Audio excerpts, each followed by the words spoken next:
नमस्कार दोस्तों, मैं राकेश श्रीवास्तव। आज हम बात करेंगे उन्नाव में हुए एक बड़े एक्सीडेंट की। उत्तर प्रदेश के उन्नाव में हुए दुर्घटना में करीब 18 लोगों की मौत हो गई है, जबकि 30 लोग घायल हैं। सभी घायलों को पास के अस्पताल में भर्ती कराया गया है। ये भीषण हादसा इतना भीषण था कि दोनों ही गाड़ियों के परखच्चे उड़ गए। एक डबल डेकर बस बिहार से दिल्ली जा रही थी। इसी दौरान उन्नाव में ये हादसा हुआ। इस हादसे में 18 लोगों की मौत हो गई। सड़कों पे लाशें बिछ गई। पूरे देश में इसे लेकर दुख व्यक्त किया जा रहा है। इस तरह की दुर्घटनाएं लगातार देश भर में हो रही है। सड़क दुर्घटनाएं बार बार सड़क दुर्घटनाओं में 18 लोग, 15 लोग, 20 लोग, कभी 5 लोग, कभी 7 लोग मर रहे हैं। हमारी सड़कें चौड़ी होती जा रही है, लंबी होती जा रही है। हर दिन नया फ्लाईओवर बन रहा है, हर दिन नई सड़क बन रही है, फिर भी ये हादसे बढ़ते जा रहे हैं। इसके पीछे की मूल वजह ढूंढनी होगी और इस पर काम भी करना होगा। परिवहन मंत्री नितिन गडकरी को देश में सबसे अच्छा मंत्री माना जाता है। उनके द्वारा देश भर में सड़कों का जाल बिछाए जाने को लेकर बेहतरीन काम किया गया है, सभी मानते हैं। लेकिन उनको इस दिशा में जरूर कदम उठाना होगा, क्योंकि इतने बड़े बड़े हादसे हो रहे हैं।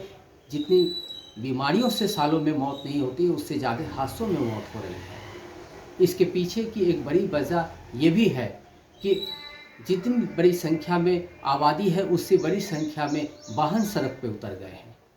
शहर की सड़कें छोटी पड़ती जा रही है, लेकिन वाहनों की संख्या कम नहीं हो रही है।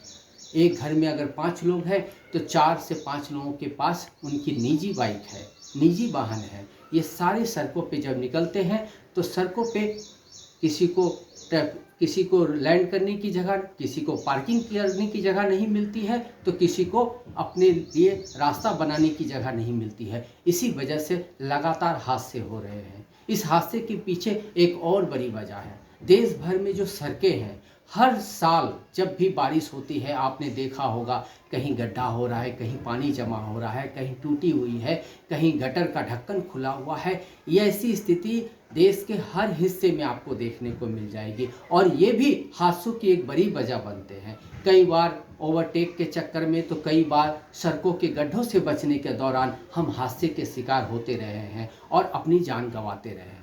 एक नागरिक के तौर पे मेरा सवाल है कि जब हम रोड टैक्स भरते हैं, हम तमाम तरह के टैक्स भरते हैं, फिर हम ऐसे हादसों का शिकार क्यों बने? सरकार को इसका जवाब क्यों नहीं देना चाहिए कि जब हम तमाम तरह के टैक्स भरते हैं, फिर हम आपकी लापरवाही, आपके गैर जिम्मेदाराना व्यवहार की वजह से अपनी जान क्यों गंवाएं?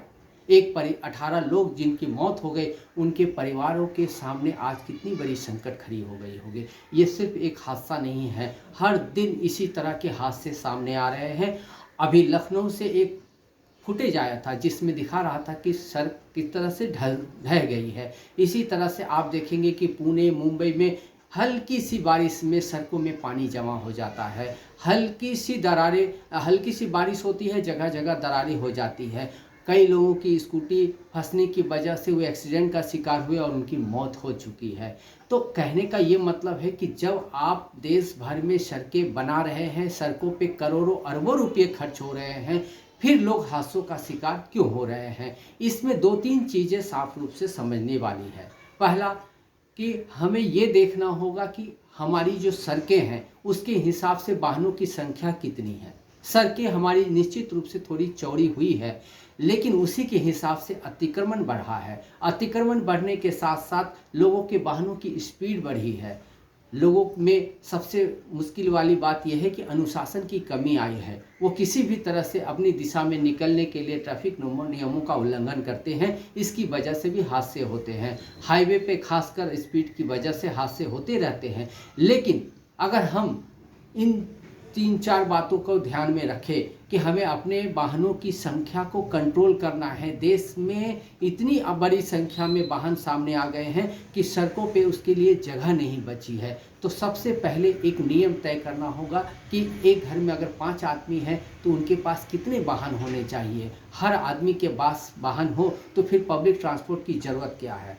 तो इन्हीं पब्लिक ट्रांसपोर्ट को महत्वपूर्ण बनाकर सड़कों पर लाने से ये हादसे कम हो सकते हैं। दूसरी बात, सड़कों में जो गड्ढे पड़ रहे हैं, लगातार हादसे हो रहे हैं, सड़कों की खराब हालत सामने आ रही है, उसे दुरुस्त करने की ज़रूरत है। ये देश 21वीं सदी का देश है, इसे 19वीं सदी का देश न बनाएं, क्योंकि सड़कों की हालत और पानी की व्यवस्था देखकर ऐसा लगता है कि हम आज भी वहीं खड़े हैं जहां पहले खड़े थे। आज भी हम बिजली, पानी और सड़क के लिए ही लड़ रहे हैं। फिर हमारे आगे की प्रगति का क्या होगा? फिर ये देश विश्व गुरु कैसे बनेगा जब हम इन्हीं छोटी छोटी बातों में उलझे रहेंगे? आज के लिए बस इतना ही।